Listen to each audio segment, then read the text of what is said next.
Alors, est-ce que la parentalité positive peut être une voie vers l'épuisement parental? Ma réponse est non.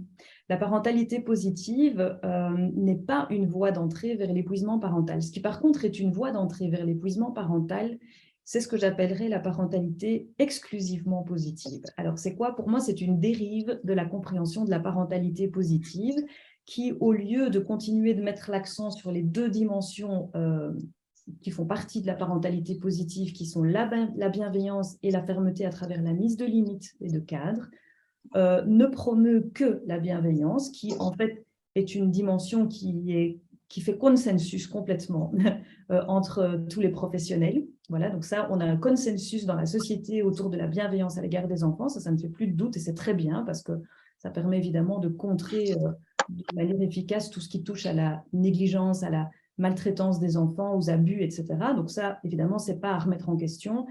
Mais l'autre dimension, qui est la mise de limites, le cadre, etc., c'est quelque chose sur lequel il n'y a pas un consensus. Et une partie des gens défendent l'idée qu'on doit en venir à une parentalité qui est exclusivement positive en faisant abstraction de l'autre dimension, qui est le fait de mettre un cadre. Pourquoi? Parce que alors tout ça vient, on pourrait refaire l'histoire, mais de l'histoire de ce qu'on appelle les violences éducatives ordinaires, qui, à l'origine, en fait, se fondent sur un certain nombre d'écrits qui ont assimilé toute forme d'éducation et toute forme de contrainte à de la violence. Donc la question, c'est qu'est-ce qu'on définit comme étant violent et dans quelle mesure est-ce que simplement mettre un cadre, c'est quelque chose de violent. Alors ça, c'est quelque chose sur lequel moi, je ne suis pas d'accord. Ça, c'est évident parce que pour moi, mettre un cadre, c'est sécuriser l'enfant. Et la sécurité de l'enfant, elle est très importante. Le cadre, c'est ce qui permet à l'enfant de grandir dans un environnement qui est sécurisant sur le plan physique, parce que quand on le laisse faire n'importe quoi, bah, il se met aussi en danger. Hein. Donc, la sécurité physique et émotionnelle, elle passe par le cadre. Et avoir quelqu'un qui sécurise l'environnement de l'enfant, c'est une sécurité émotionnelle aussi affective pour l'enfant de se dire, en fait, je peux compter sur la présence de donneurs de soins, de professionnels, de mes parents, qui sont là en fait pour me dire si je vais trop loin d'une manière ou d'une autre, parce que c'est la garantie que je ne vais pas aller prendre un mur, de ne pas aller me faire du mal en fait en prenant une direction qui n'est pas la bonne. Donc ce cadre, l'enfant, il a besoin de ce cadre, il a besoin d'avoir quelqu'un en face de lui qui incarne les valeurs morales, qui incarne ce qu'il va lui permettre de prendre sa place dans son groupe social, dans la société. Donc le cadre, pour moi, on ne peut pas le remettre en question. Or, la parentalité exclusivement positive, c'est ce qu'elle fait. C'est le fait de se dire, l'enfant, en fait, c'est comme s'il avait en lui tout ce qu'il faut pour grandir, sans accompagnement extérieur, sans cadre extérieur. Comme si on devait juste lui donner la possibilité de s'épanouir et puis il va trouver tout seul les règles à suivre. Ça, je pense que c'est une utopie, une vision, une représentation de l'enfant qui n'est pas correcte.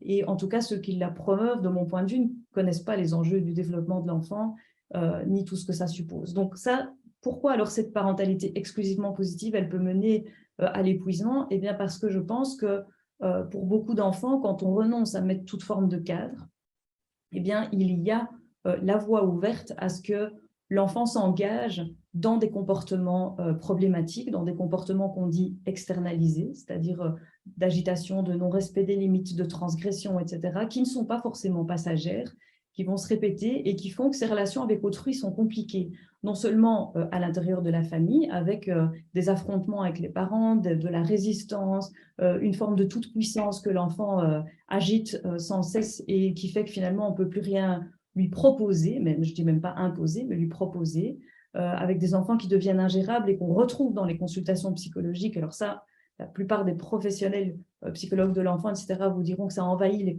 consultations, avec des enfants qui n'ont plus de limites, qui n'en ont jamais eu, mais qui, à un moment donné, dans leur développement, ça commence à poser vraiment sérieusement des problèmes.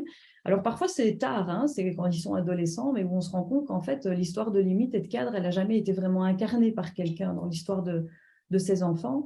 Et ce sont des enfants qui vont avoir du mal à trouver leur place aussi dans une société, un groupe social, où ils n'ont pas appris en fait à respecter la limite des autres et la limite d'un cadre qui est celui de la société. Et donc la frustration, le cadre, etc., c'est quelque chose qui s'apprend depuis le plus bas âge et que l'enfant va progressivement apprendre à généraliser à un niveau sociétal qui va lui permettre de trouver sa place dans le groupe social. Et si on ne le fait pas, alors pour moi, on est en défaut de nos responsabilités vis-à-vis de l'enfant et de cette place nécessaire qu'en tant que parent ou professionnel, on doit prendre auprès de l'enfant pour garantir son développement et son épanouissement. Parce que les humains, ce sont des êtres sociaux par nécessité. Et donc, si on ne prépare pas l'enfant à vivre dans une communauté, eh bien, pour moi, en fait, on le condamne à être malheureux, à être désocialisé pendant l'entièreté de sa vie. Et ça, ce n'est pas possible.